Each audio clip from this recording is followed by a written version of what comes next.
Assalamualaikum warahmatullahi wabarakatuh. Selamat pagi anak-anak. Hari ini kita lanjutkan lagi pembelajaran matematika kita masih secara online. Pembahasan materinya masih sama, yaitu bab statistika yang dilanjutkan dengan pembahasan masalah ukuran penyebaran data. Ukuran penyebaran data ini yang akan Ibu jelaskan adalah untuk menentukan nilai simpangan. Apa itu nilai simpangan?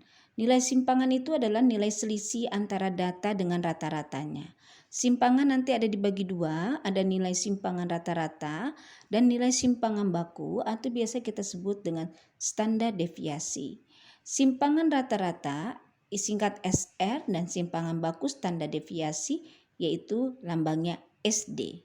Oke, kita mulai satu-satu. Kita akan bahas dulu tentang simpangan rata-rata. Ya, simpangan rata-rata SR rumusnya adalah sigma XN. XN itu data yang keberapa? Ke-1, kedua atau ketiga.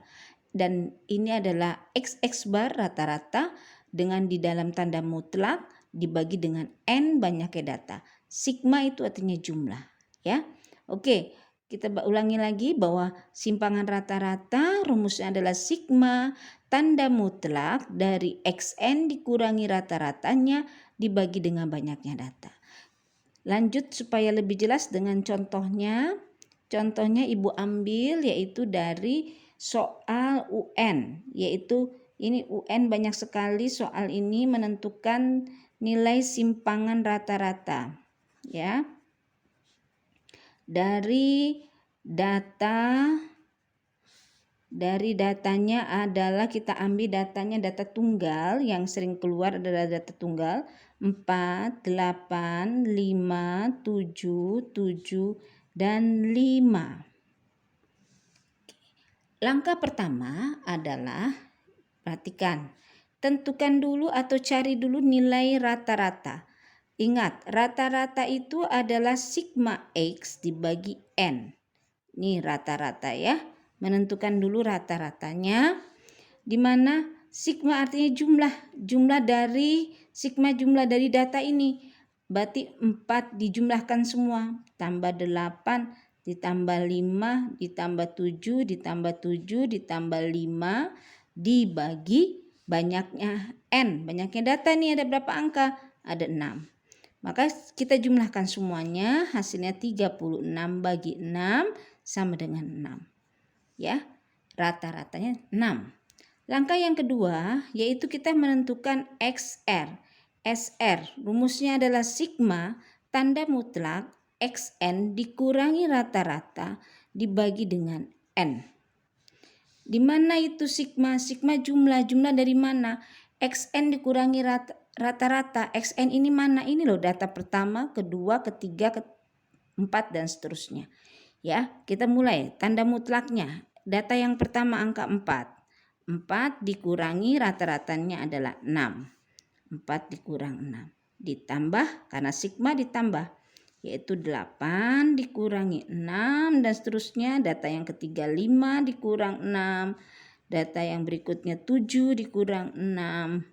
Kemudian ada lagi 7 dikurang 6 dan yang terakhir adalah 5 dikurang 6. Dibagi N-nya ini adalah banyaknya data, ada 6. Nah, sekarang akan kita selesaikan. 4 dikurang 6, yaitu min 2. Ingat, ada tanda mutlak. 8 dikurang 6, 2. 5 dikurang min 6, min 1. 7, 1. 7 dikurang 6, 1. 5 dikurangi 6 adalah min 1. Dibagi 6. Ingat, di sini ada tanda mutlak. Tanda mutlak itu punya nilai, di mana hukumnya adalah semua angka yang diberikan tanda mutlak akan bernilai positif. Berarti kalau min 2 berubah menjadi positif 2, yang positif itu tetap positif. Ini jadi positif 1, 1, ini 1, dan ini min 1 menjadi 1 positif. Dibagi 6. Maka kemudian kita jumlahkan. 2 tambah 2, 4, 5, 6, 7, 8. 8/6 pecahan. Atau bisa juga dijadikan desimal menjadi 1,33. Ini adalah nilai simpangan rata-rata. Oke, sekarang kita lanjutkan untuk yang kedua, yaitu simpangan baku atau yang disebut dengan standar deviasi. Simpangan baku lambangnya SD ya, dia menggunakan akar dari sigma xn dikurangi rata-rata. Ingat, di sini kurung bukan tanda mutlak ya, beda. Kemudian dikuadratkan dibagi n. Ulangi sekali lagi. Simpangan baku adalah akar dari sigma xn dikurangi rata-rata dikuadratkan dibagi n. Banyak yang data. Oke, sekarang kita lihat dengan contohnya langsung. Ibu ambil lagi dengan contoh yang keluar di UN soalnya. Tentukan simpangan baku ya dari data berikut, yaitu kita ambil datanya misalkan 8, 3, 7, 2, dan 5. Oke. Kita mulai, yang pertama adalah menentukan rata-rata. Sama ya langkahnya dengan simpangan rata-rata. Rata-ratanya dulu yaitu X, sigma X dibagi N. Mana sigma jumlahkan dulu. 8 ditambah 3 ditambah 7 ditambah 2 ditambah 5. Dibagi banyaknya data 1, 2, 3, 4, 5. Ada 5. Kita jumlahkan 8 tambah 3 tambah 7 tambah 2, hasilnya adalah 25 dibagi 5, yaitu 5. Rata-ratanya 5.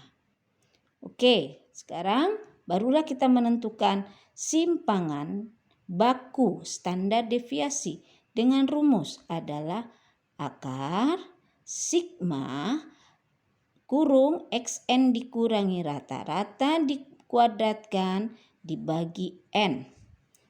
Berarti kita mulai dengan akar. Akarnya panjang karena dia akan panjang angkanya sesuai dengan angka. Sigma jumlah. Nah, kurung xn berarti data yang pertama. 8 kita ambil. 8 dikurangi rata-ratanya berapa? 5. Berarti 8 dikurang 5. Di sini ada kuadratnya, maka kita kuadratkan. Berikutnya lanjut sigma dijumlah pakai kurung. Sekarang yang ketiga. 3 dikurang 5 dikuadratkan. Lanjut 7 dikurang 5 dikuadratkan. Lanjut lagi 2 dikurang 5, kurang ya, maaf. Kurang 5 dikuadratkan. Dan yang terakhir 5 dikurang 5 dikuadratkan. Oke. Bagi ada 5 angka berarti n-nya 5. Sekarang kita sederhanakan. 8 dikurangi 5 adalah 3 dikuadratkan. Lalu 3 dikurang 2 adalah min 2 dikuadratkan. Seterusnya 2 dikuadratkan, 2 min 3 dikuadratkan, 5 dikurang 5, 0 dikuadratkan. Ya, begitu artinya dibagi 5. Dan sekarang tinggal kita sederhanakan. 3 kuadrat 9, min 2 dikuadratkan menjadi positif 4, 2 pangkat 2 4, min 3 dikuadratkan jadi positif 9, dan 0 adalah 0 ya. Bagi 5. Sekarang hasilnya adalah tinggal dijumlah. 13 tambah 13 adalah 26/5. Akar 26/5 berapa? Yaitu sama saja dengan akar 5,2. Ini adalah standar deviasi. Kalau bisa disederhanakan akar 5,2 silahkan sesuai dengan pilihannya. Ya, oke. Mungkin cukup sekian. Ini simpangan baku dan simpangan rata-rata. Terima kasih.